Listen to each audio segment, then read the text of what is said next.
In this last section, I want to cover a couple of examples of how xylem hydraulics, especially vulnerability to cavitation, is related to whole plant response. This is actually one of the most fascinating areas of this topic because it really demonstrates the importance of the relationship between structure and function. How xylem is structured, how the hydraulics of the xylem is configured affects the function of the tree. And so it's a classic structure function story in a couple of ways. The first area I want to talk about is the relationship between xylem hydraulics and stomatal dynamics, specifically stomatal closure. So to talk about this, we first need to deal with a topic related to runaway cavitation. So let's review this relationship that we've hit on several times during these lectures, and that's that leaf water potential is related to soil water potential subtracting transpiration rate times hydraulic path resistance.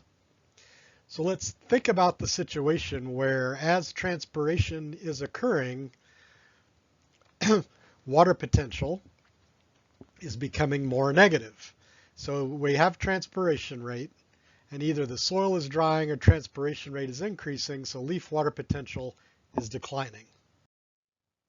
So as water potential declines, if we think about this xylem vulnerability curve, as water potential declines, at some point we reach a water potential where cavitation starts happening. Conduits become embolized and blocked, and hydraulic conductance is reduced. So that, let's say we're right here somewhere. So a cavitation occurs. When cavitation occurs, that cavitation increases hydraulic path resistance because vessels are embolized and part of the xylem pathway is blocked. So now hydraulic path resistance is increased. Well, what happens when we increase this number? When we increase this number, this whole number becomes larger, and that decreases or makes more negative leaf water potential, right? As this number gets larger, because hydraulic path resistance has become larger due to cavitation, leaf water potential is going to become more negative. And then when leaf water potential becomes more negative, then we get more cavitation. So we get more cavitation as leaf water potential becomes more negative. I think you can sort of see where this is going. So as leaf water potential becomes more negative, that increases the amount of cavitation that occurs. Okay, we have more cavitation, that increases hydraulic path resistance, which makes leaf water potential more negative, which increases cavitation. This is bad news. This is this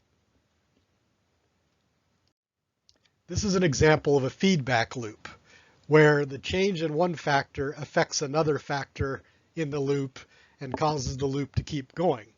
So you can see that if this continues uninterrupted, we'll drive that system to complete loss of hydraulic conductivity. Well, we know that that doesn't routinely happen. So how does the tree stop or slow this feedback loop? Well, the way the tree stops or slows this feedback loop is by altering this. This is the only term that the tree has short-term active control, right?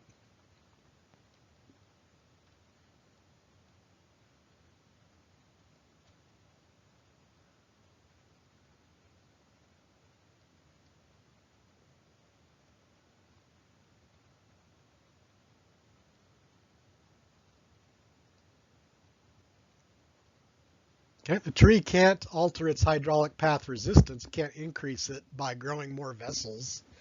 It can't directly alter soil water potential. So the only factor that the tree can affect is transpiration rate. So in response to the start of this feedback loop, trees close their stomata and slow transpiration rate. And you can see how that would then slow or stop this feedback loop.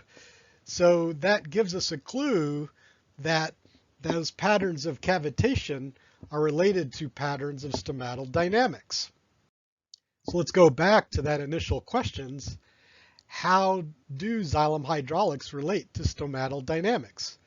So go back and recall when we discussed stomatal dynamics, we discussed that the relationship between stomatal resistance and water potential was a threshold type response, where over some range of water potential, there's no change in stomatal resistance, but that at some threshold value, there's a relatively rapid increase in stomatal resistance associated with stomatal closure. These two things are related. So let's say this is the xylem vulnerability curve for a particular species or situation.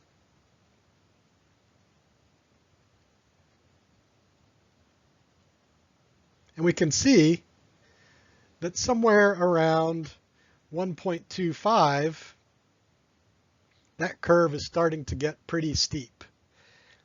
For that particular species, then, it makes sense for those stomata to start closing at around 1.25 water potential, and that has the advantage of slowing transpiration and therefore reducing or slowing the rate at which this happens. Going back then to what species variation in xylem vulnerability curves look like, recall that those more mesic species had xylem vulnerability curves that peaked at relatively less negative water potentials, whereas more xeric species had less vulnerable xylem that started cavitating at more negative water potentials. So you can imagine then what the stomatal response looks like for these different species. For birch and box elder, they likely start closing stomata at maybe negative 0.5 megapascals, minus 1 megapascals, whereas sagebrush and ceanothus don't need to start closing their stomata until much more negative water potentials. So you can see how the evolution of more resistant xylem enables stomata to remain open at more negative water potentials. So clearly then, one question that comes to my mind is why not just always have more resistant xylem so that stomata can remain open at more negative water potentials? Wouldn't that be an advantage to all species to overcome the periodic drought? What that tells us is that there's likely some trade-offs involved in developing more resistant xylem, likely related to the efficiency of water transport, so that this less resistant xylem probably more efficiently transports water when water is abundant. So there are likely some evolutionary trade-offs there. So when we look across multiple species, we can see that there's a relationship between the minimum, this is the minimum observed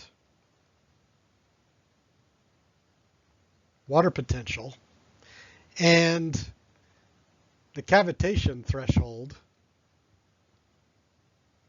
for those species. So basically, that cavitation threshold would be, that point where the curve starts getting steep. And you can see there's a relationship between the cavitation threshold and the minimum observed water potential. So that the more negative the cavitation threshold for species, the more negative we tend to see water potentials, and that makes sense. One way to think about, so this is the trend line here for the relationship between those two things, and this is the one-to-one line. What you can see is that the distance between the one-to-one line and the actual observed line could be thought of as the margin of safety.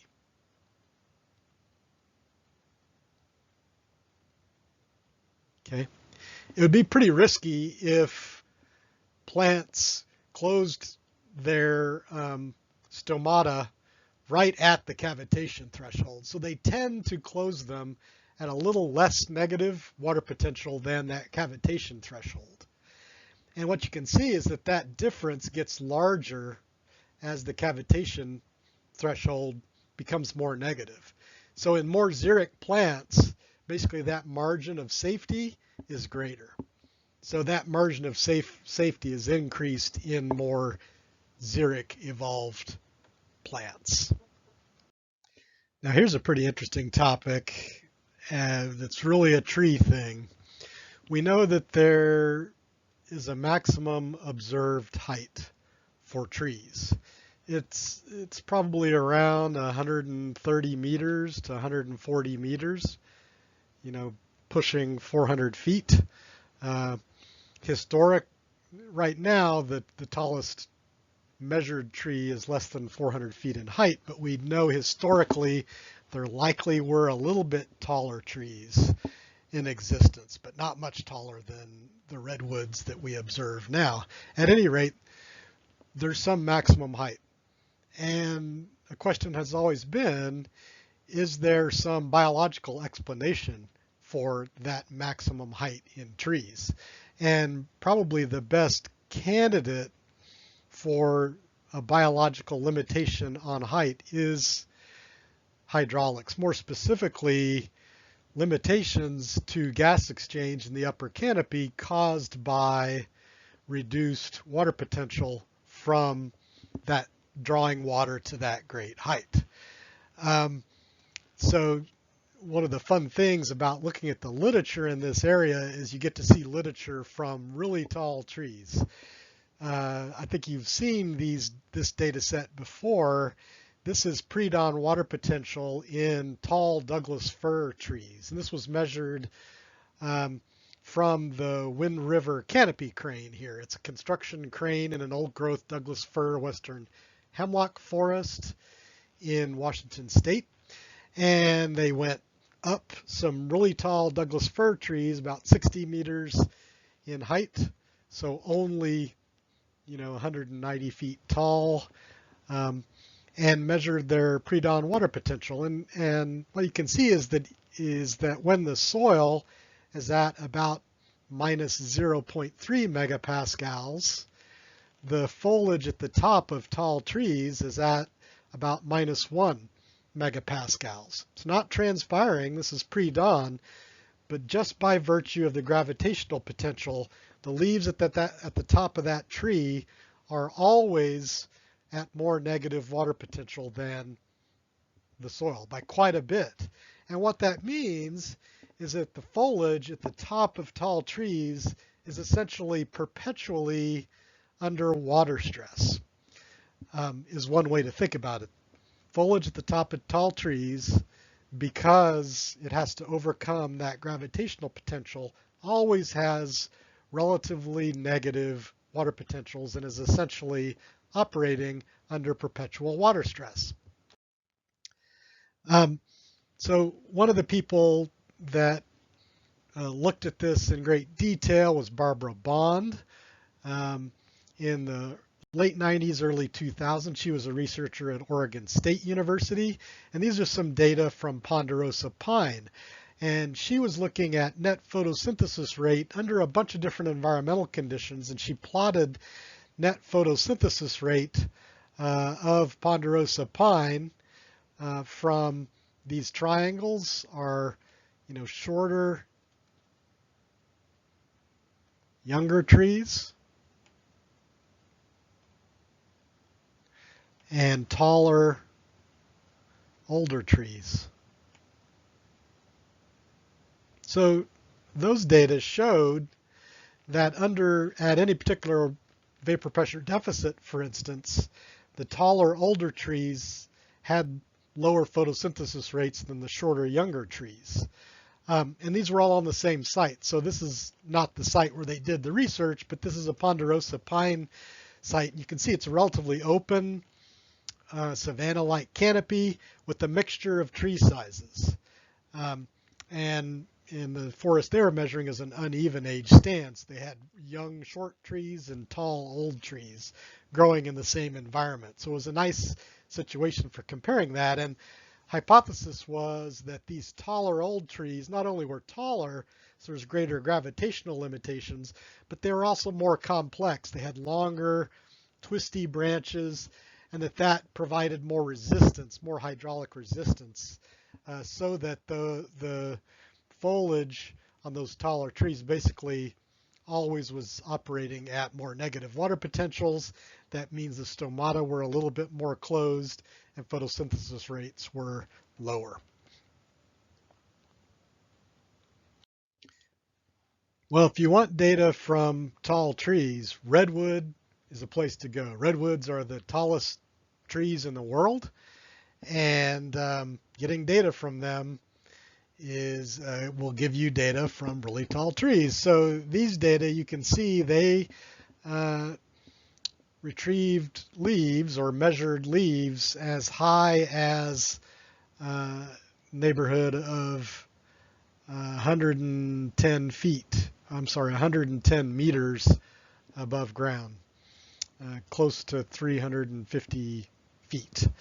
There are not any canopy cranes, like I showed you in the other picture, in redwood. So they climbed these trees. They used, shot monofilament line over branches and then pulled climbing ropes up into the crowns of these trees and then used ascenders and rock climbing techniques to climb up into the tops of these trees and do physiological measurements up there. So this stuff is not for the faint of heart. But this is a great set of data showing variation in different physiological parameters associated with height. So what we see here, all of these are related to height above ground. And you can see, their lowest branches are the neighborhood of 40 meters up in the air. So these are, again, tall trees. So what you can see is that water potential. I suspect this is pre-dawn and midday water potential became more negative with height. That as they went above ground, the leaf mass per unit area became larger. That means the leaves became thicker, and I'll show you some pictures in a minute. This is an interesting one. Leaf delta 13C became less negative as they went up in height. And what that means is that there was increasing stomatal closure as you went up in height. Okay, seeing a trend here. And again, as you go up in height, maximum leaf net photosynthesis declined. So some pretty significant changes in physiology and morphology in the case of here associated with height. Likely all related to these declines in leaf water potential and stomatal closure causing reduced net photosynthesis rates. One interesting thing to note is what happens if we take this line for net photosynthesis and extend it downward, okay, to where photosynthesis is zero. That hits zero at about 120 meters. Okay, that tells us that maybe that's a simple extrapolation that maybe sort of the point at which you get zero net photosynthesis may be about the maximum height for trees, and that is approaching the maximum height for trees. So interesting set of data here. We look at morphology, we see really extreme changes in morphology associated with height in these redwood trees.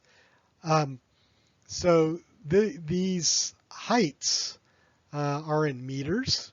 So as they go up in height, what you can see is that this foliage becomes more and more constricted and essentially drought-like. These changes in morphology are what you would expect with changes in water availability. And we actually see that in this photo. Now, this is a really interesting photo. So what this is showing is foliage way up in the top of one of these redwoods. This is foliage attached to the tree right here. And you can see it has that really constricted, drought-like foliage. But this is also redwood foliage. This is from a little seedling that's rooted in a little mat of organic matter on a branch in that tree. So because that seedling is rooted and getting its water from that mat of organic matter, its water potential is not subjected to gravitational potential. It's getting water from right there. And its foliage morphology is like that foliage way further down in the tree. So these are seeing the same light environment, so light is not causing these differences. These differences in foliage morphology are just due to differences in water relations. So some really neat demonstrations of variation in morphology and physiology associated with height. So the great heights achieved by trees and the pulling of water to those great height. Those differences in water potential likely limits the major or the maximum height that can be achieved by trees. So really, that maximum height is limited by water relations, which is pretty cool. This is one final little factoid here. This relates to, and I usually don't talk a lot about orchard trees in this class, but this is related to dwarfing rootstocks. In this case, this is peach. So generally, fruit trees often are not planted as seed or even as cuttings into the ground. They are grafted as scion onto established rootstocks. And usually the rootstocks are different genotypes than the scion stock. And there are some rootstocks that are known to be dwarfing rootstocks. In other words, there are rootstocks that are known that when you graft scion onto them, the scion grows more slowly. And that's something that's desirable for orchard plants. So this was a study of water relations and growth of the same scion grafted onto 3 different genotypes of rootstock. So these are the 3 genotypes of rootstock, and this was a dwarfing rootstock, that 146, 140, or 43. That's a dwarfing rootstock. And you can see a couple of things here. One, this is over a period of a couple of months. What you can see is that this is daily extension rate. It's just growth rate. You can see that growth rate is slower in that dwarf scion grafted onto that dwarfing rootstock. So that's just demonstrating that that dwarfing rootstock is doing what they know that it does. The scion grow more slowly. But the interesting thing here is that when they measure water potential of the scion grafted onto that rootstock, that the water potential of that dwarfing rootstock is more negative. So this implies, this is likely that that dwarfing rootstock likely has hydraulic properties, e.g. Lower hydraulic conductance, that contributes to more negative water potential in scion that are grafted onto that rootstock. And that results in likely more stomatal closure, lower photosynthesis rates, and likely slower growth of that scion grafted onto that rootstock. So it's good evidence that at least for this dwarfing rootstock, that is likely a result of the hydraulics of that rootstock.